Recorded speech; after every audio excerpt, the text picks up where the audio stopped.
You don't want to go in with a dry bar because that's not going to help anybody. I mean, you want it to be tight, but it just slid right in.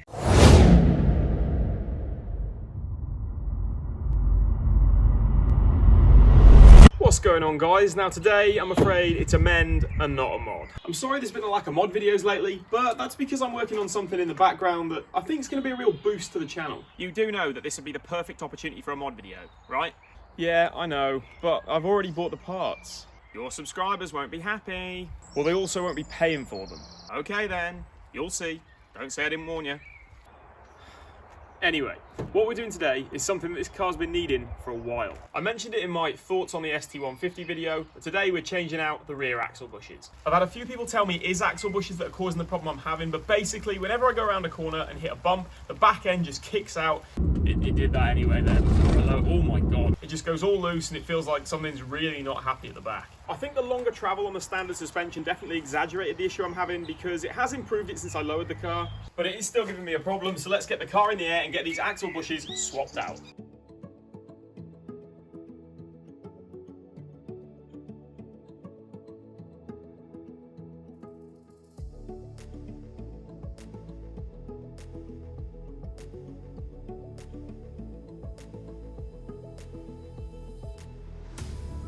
Now the bushes in question are located here. Now at first they don't look too difficult to get to, but there isn't an awful lot of space in there. And the bolts look pretty rusty as well. I'm going to soak them in some penetrating fluid to try and help me get them off. But the new bushes come with new nuts and bolts, so as long as I can get these off, it shouldn't be too much of a problem. Now access to these nuts is pretty bad. I can't get a ratchet or a breaker bar in there at all, so I've gone with one of my extra long spanners, and that was a pain to get on because this is the handbrake cable and that's in the way as well, but I have managed to wiggle that in there. So that's the plan of attack with that, and with the nut on the other side, I'm just gonna go with an offset spanner. The head of the bolt's a 15mm and the nut on the back is an 18mm.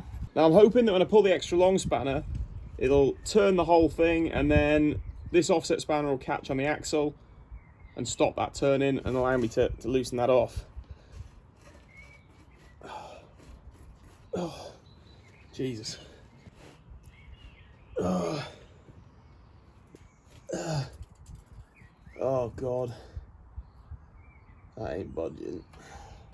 Okay, got the breaker bar on it. I actually finally found a use for a 12-point socket over a 6. Yeah, there we go. So the offset spanner's just caught on the axle and hopefully it should hold that in place while I undo the rest of it.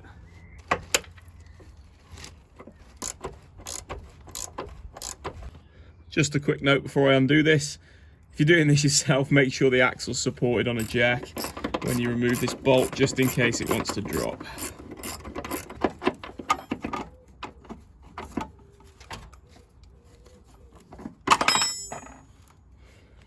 Now the other side fought me really hard, like right at the end, because these threads, you know, once the nut started to wind off, were so rusty. So I'm just going to use a little wire brush attachment on my Dremel to try and clean up those threads to make sure this comes out a lot easier than the last side. The passenger side is way more awkward because you can't get a breaker bar in between the head of the bolt and the fuel tank. I thought we'd have more clearance this side because the exhaust's on the other side, but I forgot about the fuel tank, so that's definitely in the way.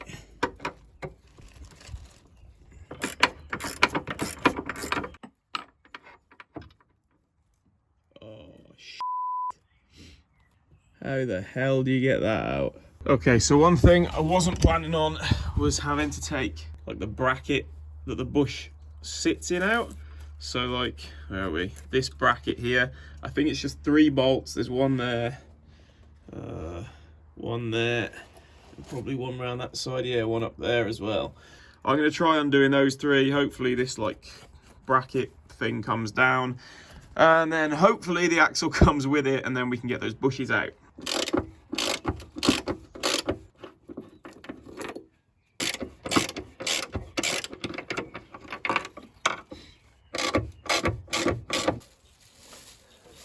There it is. That's the axle lowered. and the weight is all taken by the jack.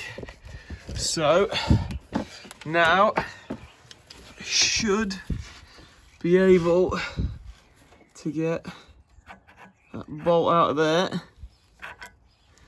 Hey, and yeah, that just, so that's that out, and that is one of the bushes we need to replace. Now there is a special tool you need for removing the old bushings and pushing the new ones in. I've got one of the new bushings here just to show you, but basically it's pretty simple. It's just a threaded bar, and then it comes with two different cups. So the smaller one is for pushing on the back of the bushing to push the old one out, and then the larger one is going to be to go around the front face of the bushing like that to push the new one in. So for this first bit, to push the old bushings out, we need this smaller cup here, and then, or sorry, it's not really a cup, I suppose it's a, I don't know what you call it, I'm no good with this sort of stuff. This is the cup, so this is the cup that you'll push the old one out into. And then it just comes with a couple of nuts, couple of washers. So basically, I'll put this through the old bushing, and once the threaded bar's through, we'll put this receiving cup on the other end, and then the nut and the washer on there, and then we'll just tighten that down, hold one end with, hold this, probably this end with a spanner, and then tighten this other end down with a ratchet, and that'll force the old bushing out of the axle into the cup, and then we can just undo these and then remove it. Well, that's how I hope it's going to go anyway, so let's give it a go. Now guys, there's one thing I can't stress enough, and that's before you use your bar, make sure you put plenty of oil on it to lubricate it. You don't want to go in with a dry bar, because that's not going to help anybody.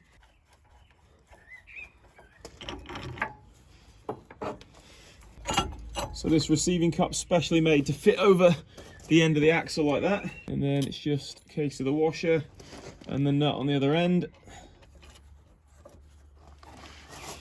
So I'm going to stick the 19mm offset spanner on the far side, and then tighten down the other side with the ratchet spanner. One little tip I have got, because this threaded bar is so long, what I've done is I've just wound it off quickly and spun it so the bar's further through on this side, so that I can get an extension on a deep socket to crank from this side, just to give me a bit more room to maneuver around the axle stand and give me a bit more leverage on it as well. Okay, just quickly to show you this, what I've done is I've got another one of these long ass spanners. I've got it wedged on the top of the axle there so it can't spin as I try and turn this to push the bushing out. So fingers crossed that I can now use both hands to just wind this out of here. I didn't get that on video, but something just went pop, and I don't know what it was. I hope it was the bushing popping out and not the tool skipping threads. Oh yeah, we've well and truly stripped the threads on the nut. So yeah, as I thought, that nut is just completely stripped out on the threads of this. Well, I'm gonna have to leave it there for tonight, guys. I mean, I've been at this for quite a few hours, and it's, as you can see, it's gone dark. So yeah, that's gonna do it for tonight. I'll catch up with you tomorrow or in a couple of days when I can carry on with this. Looks like I'm borrowing a car again for the rest of the week. I'll see you guys when it's daylight. Okay, it's a new day. I've finished work early for the day and we're cracking on. Now, I've come across a bit of an issue with this special tool. So this is the piece that's supposed to slot in there to push the original bushing out. But it doesn't actually fit. Like, this is too wide to actually fit inside that bore there. So it's kind of useless. It was very cheap, but it's, yeah, kind of pointless at this point. It's nearly there, but it just doesn't quite fit.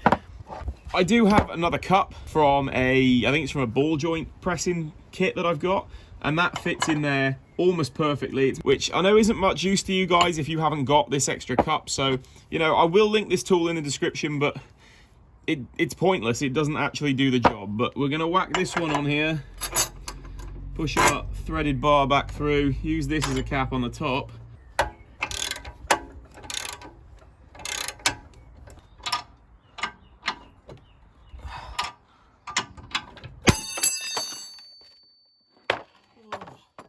Something went pop. I hope that was the bushing coming out. The bushing's still in there. It does actually look as if most of the bushing is out.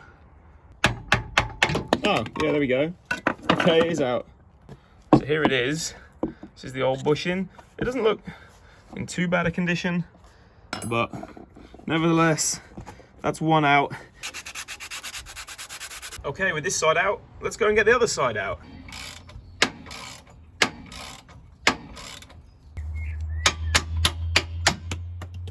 Now, believe it or not, this is actually one of the new bushes that I have to put in. I had a quick go at trying to get it in off camera, just on the one side to see if I could get it in easily, and then I was going to film the other side. But as you can see, this one is absolutely mashed already. It did not want to go in at all, so that is absolutely wrecked. This is the other one. I was going to have a quick go at trying to get this one in, try another method with that big clamp thing that's for pressing out ball joints, I believe.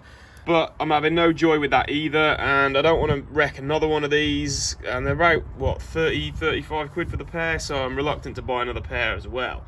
So I've been in touch with someone in the know. You all know that guy as That Frozen Fez, so be sure to check out his channel as well. But yeah, thanks Ted, you suggested, like many people did when I posted about needing to do this, you suggested I go for the Powerflex bushings, not just because they'll be, you know, better all round, but because they'll also be easier to get in, hopefully. So I've got them on order, but I'll have to wait until they turn up before we can fit them. So I'm going to leave it here for now, but I'll pick this up when I've got the new bushes, and hopefully we'll get those in. Okay, now it's been a couple of days, but the new bushes are finally here. Now, you guys have been at me on Instagram for this, telling me you need Powerflex bushes, you need to get Powerflex bushes, so here they are. I've finally done what you guys said. So, you know, I'm sorry I got the wrong ones to start with, but I already had those parts, and we tried to fit them, didn't work out. We've got these now. Also, once again, massive shout out to That Frozen Fez for helping me with all my questions of these. And, you know, to all you guys that told me you need these bushes, right, come on, let's get these things fitted, and I can finally drive the car again. Okay, so here is one of the new Powerflex POLYBUSHES. Now, I've been told these are going to go in a hell of a lot easier, which is the main reason why I got them. But also, you know, they should firm up the rear of the car as well, so it should go even further towards sorting that issue I'm having. But the main reason I've gone for these really is because I couldn't put the other ones in. These, I've been told, will go in so much easier. So we've got some silicone grease to try and get these in nice and smoothly. So yeah, let's get these in. Wow. Okay, it really is that easy. It just slid right in, no problems at all. Then there's this inner sleeve to go inside the bushing, and once again that just seems to push right in. Really, there's a little bit of resistance, but I mean, you want it to be tight, but I can push it in by hand. It's just 10 times better. That is night and day over the originals. Now, it is worth mentioning that the Powerflex bushings don't come with new bolts. You will have to either reuse your original bolts if they're okay, or source some more. But luckily I got some new ones with the OEM bushings that I bought, so I'm going to use those.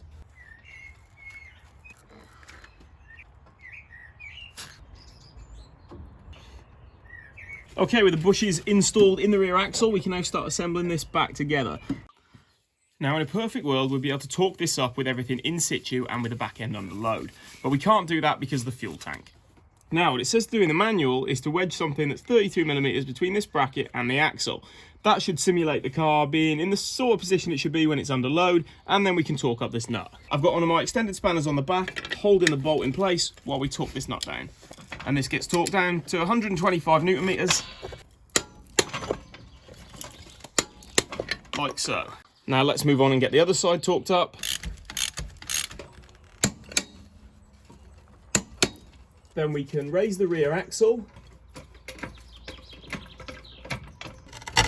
locate our brackets, locate our bolts, nip them up with the ratchet, and torque to 115 Newton meters. Then install the handbrake cable back into its clips. Then we can put the wheels on, tighten the nuts with a ratchet, lower the car, torque up the wheel nuts, and we're done. Oh, for God's sake. that's the axle bushes changed. Now I'm going to take this thing on a quick drive to a corner that I know it used to kick out of the back when I went over a bump and went around this corner. So I'm going to take it for a quick test drive, check it's not doing that, and then job done, it's fixed. Hopefully.